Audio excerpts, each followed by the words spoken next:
This is MAAP Real Talk Show again with your George Nemeh, the host. We're trying to do the best we can. We're downtown at Arizona Capitol in the state of Arizona, Phoenix. You could Google it.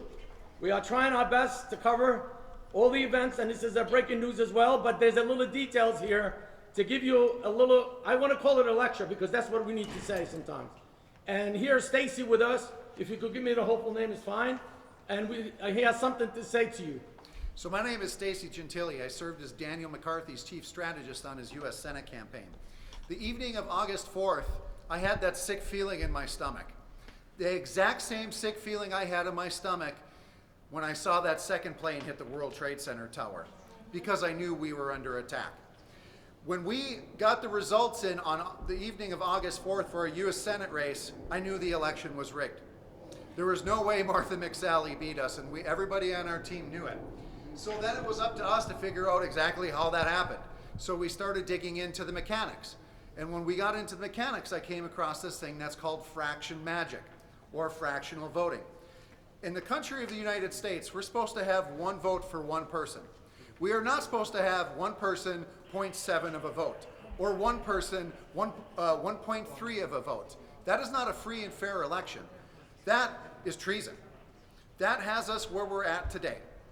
When we sat on Monday morning, when we sat in a team with Rudy Giuliani and the White House legal team, and we looked at the fire hose of information that was coming from him and his team about voter fraud, and believe me, there was a lot of it.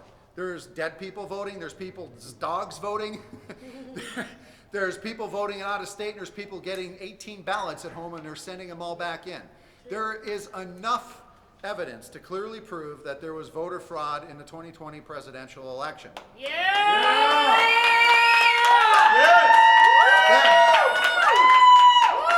Then you have something even more sinister, election fraud.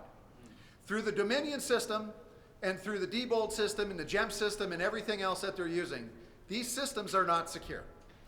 Just on the point of taking a look at the machines themselves, they neither have physical security or access security. In other words, there is not somebody watching these machines 24 hours a day, and there is definitely access via 2 ports into these machines, whether it's a USB hub or remote access. Therefore, the voting machines are not secure, and they have not been secure since they've been in existence.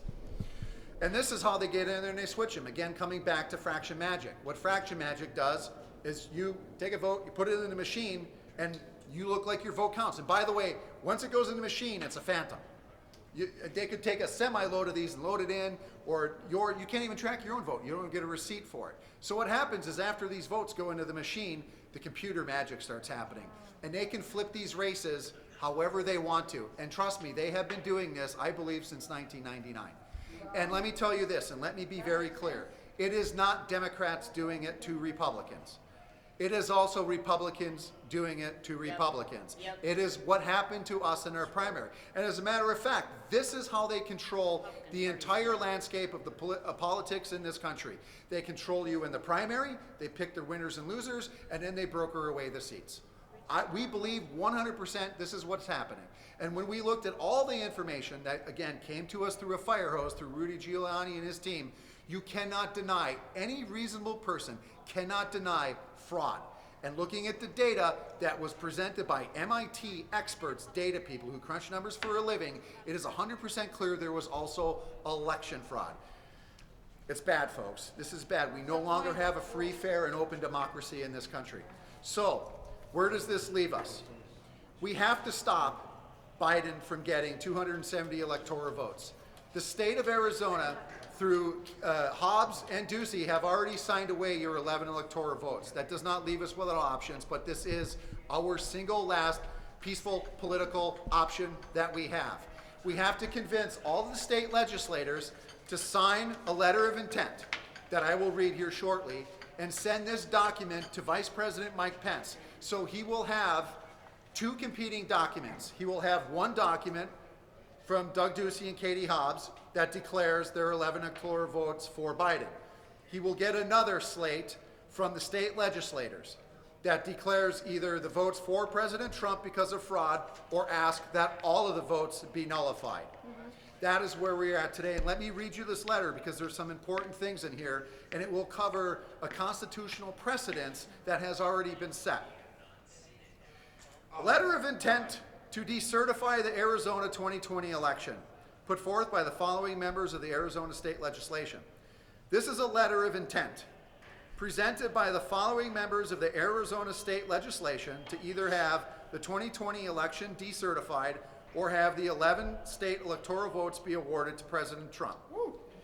We have collectively come to this resolution after new information was presented to us by Mr. Rudy Giuliani and his legal team on Monday, November the 30th of 2020. After considerable review, we cannot, in good faith, support the certification put forth by Governor Ducey and the Secretary of State, Katie Hobbs. Neither Governor Ducey or the Secretary of State were in attendance at the presentation of this meeting with Mr. Giuliani, and they prematurely certified this election. The evidence presented in that hearing by Giuliani and his team included both sworn statements and clear-cut evidence that Secretary Hobbs and Doug Ducey neither certified knowing fraud existed and those to be willful, or let me rephrase that, I'm sorry. It is fair to assume that Governor Ducey and Secretary Hobbs either certified the election knowing fraud existed or they chose to willfully be ignorant of the facts. Let me restate that. They certified the election knowing there was fraud, or they willfully ignored the facts.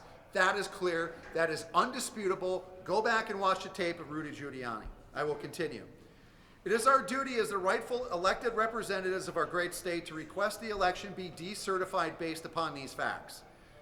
We are also asking that the 11 electoral votes be awarded to Donald J. Trump or have them nullified completely until a forensic audit can be concluded. We are collectively making this request using our constitutional authority under Article 2, Section 1 of the U.S. Constitution, which states that the authority to determine a state's electoral slate is solely with the state legislative body, not the Secretary of State. The Secretary of State's function is merely to execute the act of certification. That is all. The state legislators send the slate. But because they sign he died, we know this whole situation, and that's a topic for a different day. But the Arizona State Legislature is empowered to challenge a certification and submit an electoral slate of their own. Again, the idea is to give them two slates. In the event that this election is not decertified, we will therefore be forced to send a second slate of electors for consideration. The historical precedence for this is the 1876 Tilden versus Hayes presidential election, where 4 slates of disputed election results were sent 2 separate electoral slates to the U.S. Senate, exactly like this case, one by the governor and one by the state legislators. There is nothing more sacred in the United States of America than our democracy, than having free and fair elections. Amen. Given the facts presented, this is the only course of action to ensure confidence not only in this election, but all future elections. We are the rightful elected officials who represent the people of this great state of Arizona. Be it known, this is our official request. Yes. And we are asking all the state legislators to immediately come down to the Capitol, sign this document, and put together the slate. The slate has to be in Vice President's hands by December 8th. Let's do that. Does everyone agree with Mr. Stacy? Can I see by raising your hands? Yes, I agree. So what do we need to do? And then the next thing that we need to do after that happens is we need to clean up this election system, and people need to be hauled out in handcuffs. A full forensic audit needs to be done. Let's do it. Otherwise, the American people will never trust another free and fair election in this country. Thank you.